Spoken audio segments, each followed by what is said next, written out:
बाबा साहब डॉक्टर भीमराव अम्बेडकर ने कहा कि भाई शिक्षित बनो, संघर्ष करो, संगठित रहो। ये बाबा साहब की एक दूरदृष्टि थी।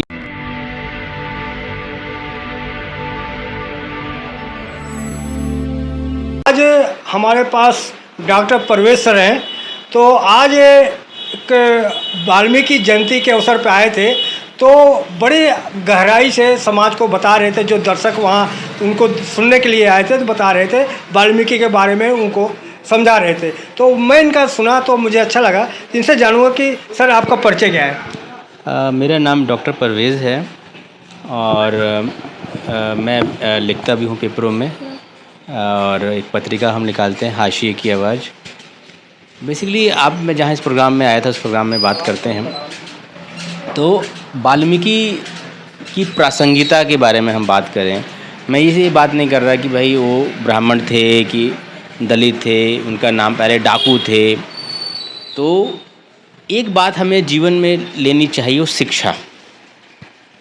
जो हमें बाबा साहब डॉक्टर भीमराव अम्बेडकर ने कहा कि भाई शिक्षित बनो, संघर्ष करो, संगठित रहो। ये बाबा साहब की एक दूरदृष्टि थी, मतलब कि उनकी एक लंबी सोच थी। उन्होंने कहा कि शिक्षा अगर हमारे पास रहेगी तो हम काफ़ी कुछ समाज में कर सकते हैं, अपने अंदर एनलाइटमेंट हो सकते हैं, चेतना में हमारे अंदर आती है। और उन्होंने एक बात और उसे पहले कहा था कि अंग्रेजी के संदर्भ में उन्होंने कहा था कि जो अंग्रेजी पढ़ता है, लिखता है, समझता है, बोलता है, दरअसल अंग्रेजी शेरनी का दूध है। जिसे बाद में उन्होंने कहा, लोग कहते हैं शिक्षा, बाबा साहब शिक्षा वाला में, तो शिक्षा के संदर्भ में भी जोड़ते हैं। तो उन्होंने कहा कि अंग्रेजी जो है वो हमें, जिसने हमें इसको समझ लिया, जिसने बोलना सीख लिया, पढ़ना सीख लिया, लिखना सीख गया, वो समय शेरनी का दूध पी लिया उसने।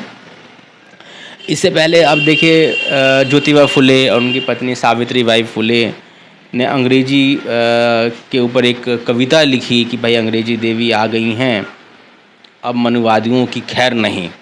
मतलब उसे मनुवादी का मतलब ये कह सकते हैं कि भाई हमारे अंदर एक ऐसी अंग्रेजी आ गई है ताकि हमें एक इनलाइटमेंट हो गए हम।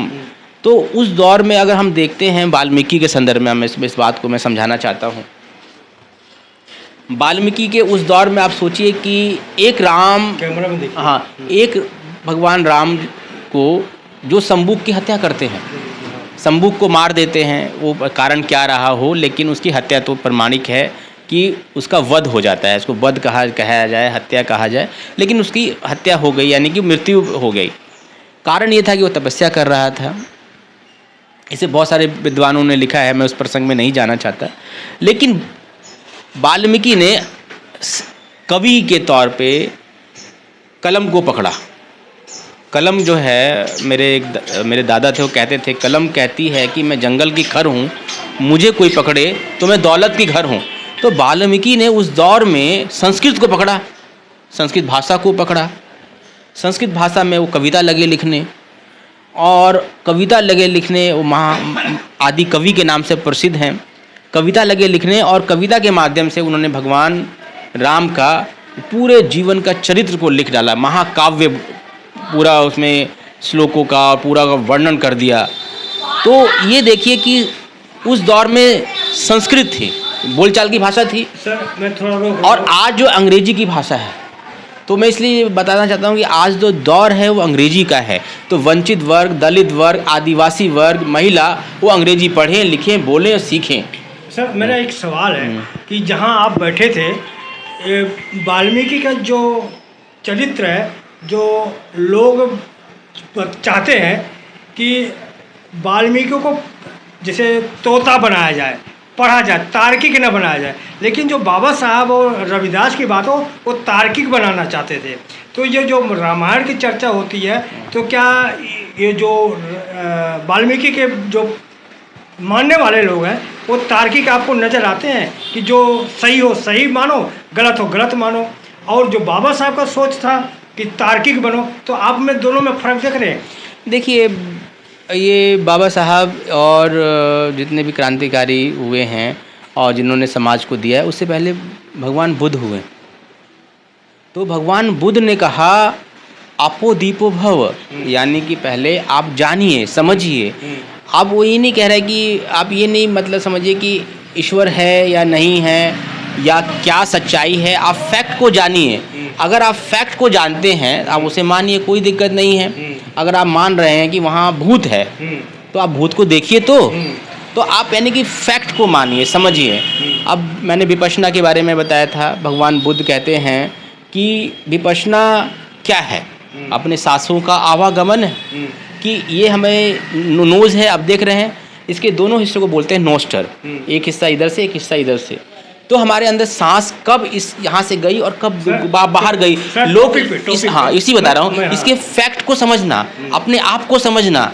इसलिए मैं बोल रहा हूँ पहले आप इस तर्क को समझना, फैक्ट को समझना चाहिए, चाहे वो दलित वर्ग के समाज के लोग हों चाहे उसके लोग हों, तर्क को समझे, फैक्ट को समझे, हम सच्चाई तक पहुँच जाएंगे। मैं ये कह रहा हूँ कि जो वाल्मीकि का रामायण पढ़ाती है, बताती है, और जो बाबा साहब ने संविधान दिया है, तो दोनों में फ़र्क आपको क्या लगता है कि जो वाल्मीकि रामायण से पढ़ करके क्या उसमें तर्क मिलता है और संविधान पढ़ने से क्या आपको फ़र्क मिलता है? देखिए, वाल्मीकि जो रामायण है वो एक व्यक्ति, एक राजा भगवान के बारे में वर्णन किया गया है कि उनका जीवन कैसे चला। लेकिन संविधान जो हमें मानवीय गरिमा प्रदान करता है, मानवीय गरिमा प्रदान करता है, हमें मौलिक अधिकार देता है, हमें जीने की अधिकार देता है, समानता का अधिकार देता है।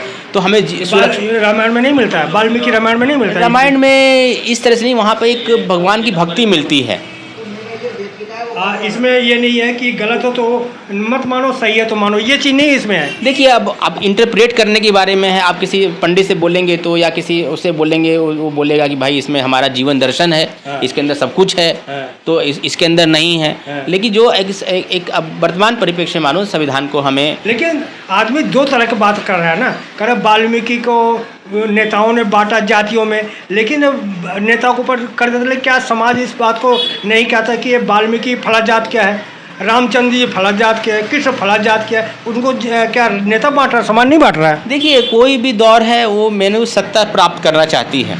सत्ता अगर राम के दौर में या भगवान राम के दौर में हम देखें तो उनको आर्य सभ्यता जो सत्ता थी, आर्य सत्ता थी, सही है, आर्य सत्ता का एक नियम कायदा कानून था, उस कानून के हिसाब से वो राजा थे वहाँ के, और उस सत्ता के उस राजा और उस सत्ता के हिसाब से जो गलत बोलता था उसको दंड मिलता था। यानी कि मेन सत्ता की प्राप्ति है। आज भी आप देखिए, सत्ता प्राप्त करना चाहते हैं, सत्ता प्राप्त करने के लिए नेता एक दूसरे को आपस में सांप्रदायिक दंगे करवाते हैं, आपस में द्वेष फैलाते हैं, तो बताते हैं कि भाई पहले क्या हुआ, अब उसके बिहाफ पे आज हम उसके पूर्वज को, आज उसके वंशज को या उनके मानने वालों को हम सजा दें, तो बहुत गलत बात है।